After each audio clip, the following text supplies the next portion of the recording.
और कल जो पटना उच्च न्यायालय का फैसला आया वो अपने आप में ऐतिहासिक फैसला है।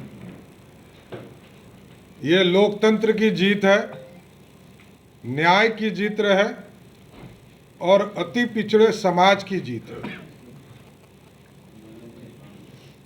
जिस तरह रात के अंधेरे में आयोग का गठन किया गया, इससे यह स्पष्ट है कि पिछले 15 दिनों से 4 अक्टूबर को पटना हाई कोर्ट के आदेश के बाद नीतीश कुमार जी कभी मान नहीं रहे थे कि हमको आयोग का गठन करना है, लेकिन उच्च न्यायालय के आदेश के बाद और न्यायालय में जिस तरह पुनर्याचिका इन लोगों ने डाला था, उससे यह स्पष्ट था कि ये लोग सुप्रीम कोर्ट नहीं जा रहे और सुप्रीम कोर्ट नहीं जाकर इन लोगों ने प्रमाणित किया कि पूरा जनता दल यूनाइटेड राष्ट्रीय जनता दल के प्रभाव में काम कर रहा है।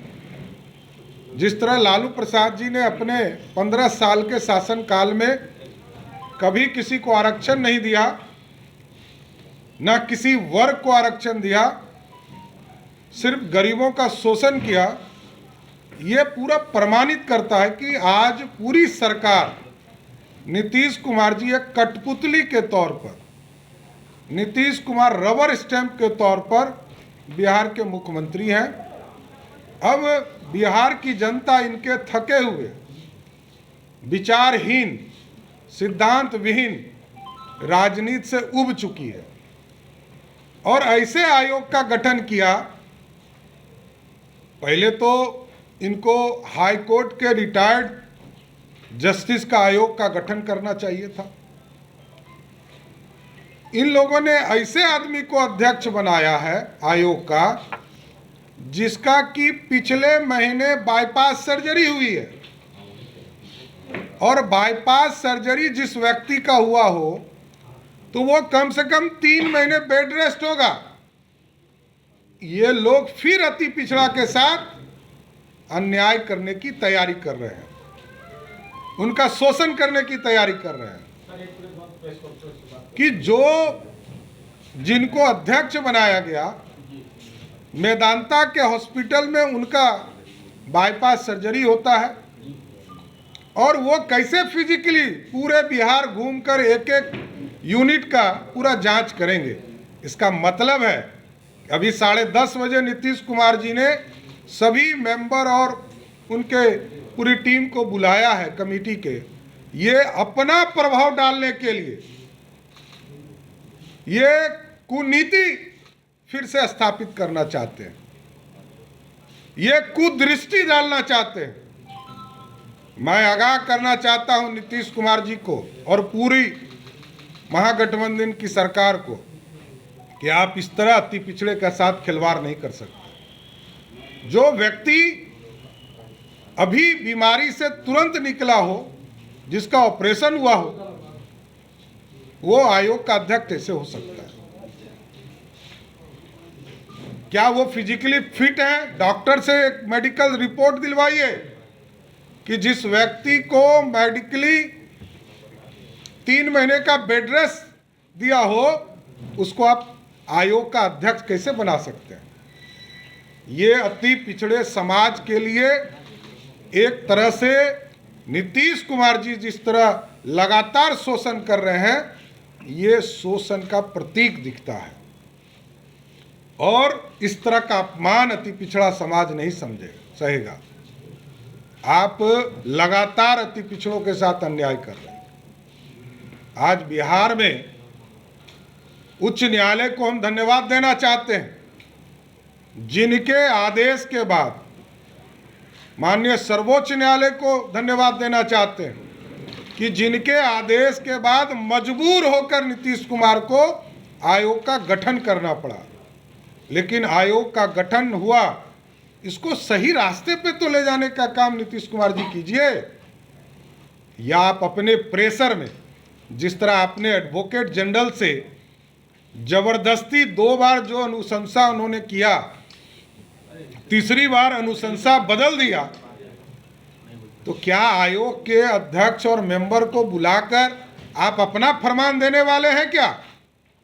ये पूरा प्रतीक होता है कि ये अपना आदेश देने वाले हैं कि हमने मुख्यमंत्री के तौर पर आपको नियुक्त किया, इसलिए हम तो आग्रह करेंगे कि पटना उच्च न्यायालय के मॉनिटरिंग में और पटना उच्च न्यायालय के रिटायर्ड जस्टिस के द्वारा जो आयोग का गठन किया जाए, जिससे कि ये पूरी समीक्षा करके तुरंत आरक्षण के साथ चुनाव कराने का काम किया जाए। लगता है कि रबर स्टैंप लोगों को बनाया गया है ताकि अपने से रिपोर्ट बनाकर देखिए, वो अब मुख्यमंत्री जी स्वयं रबर स्टाम्प हो चुके हैं बिहार में। बिहार में लालू प्रसाद जी के रबर स्टाम्प है नीतीश कुमार जी, तो वो अब उनकी आदत हो गई है कि सब रबर स्टाम्प बन जाए, जिसलिए हमने तो सीधा आरोप लगाया कि राज्य निर्वाचन आयोग को जिस तरह इन्होंने रबर स्टाम्प के तरह यूज किया और जबरदस्ती चुनाव की घोषणा कराई, इससे तो पूरा प्रतीक होता है कि इस आयोग का गठन भी इसी, देखिए आप राजद के सदस्यों को, कोई स्वतंत्र नहीं है, कोई राजद का सदस्य है, कोई जनता दल यू का सदस्य है। अरे आप स्वतंत्र टीम तो गठन करते हैं, इसलिए पूरा स्पष्ट है, यह आयोवास है।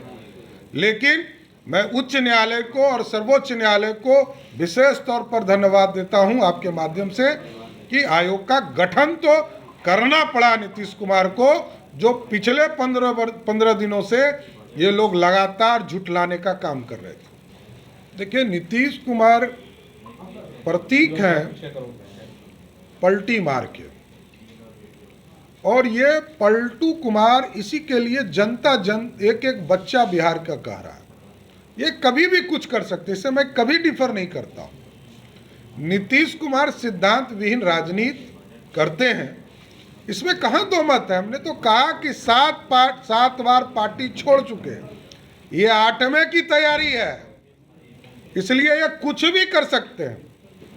लेकिन भारतीय जनता पार्टी का स्पष्ट है, नीतीश कुमार अब इंजन नहीं हो सकते हैं बिहार में, लेकिन बॉगी हो सकते हैं।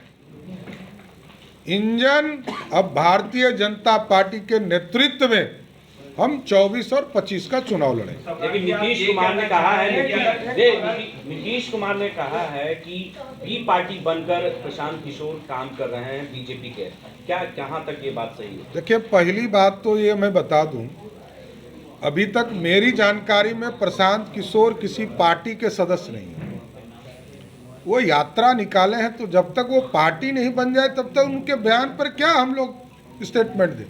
जहां तक नीतीश कुमार जी का बयान है, नीतीश कुमार के वो पार्टी के सदस्य रहे, वो ज्यादा जानते होंगे, उन दोनों का संबंध ज्यादा अच्छा है। अच्छा, अगर बोगी बनकर आएंगे तो क्या बीजेपी एक्सेप्ट करेगी इस बार?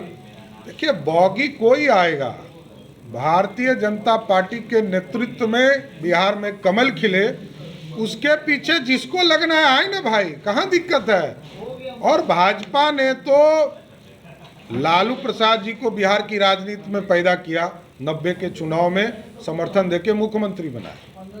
नीतीश कुमार जी को 2000 में मुख्यमंत्री बनाया, वो भाजपा की कृपा थी। तो दोनों नेता जो बिहार में 32 साल से राज कर रहे हैं, जो आज अलर्गर बयान दे रहे हैं, उन दोनों की उत्पत्ति कहाँ हुई? दोनों की उत्पत्ति भाजपा के कृपा से हुई है।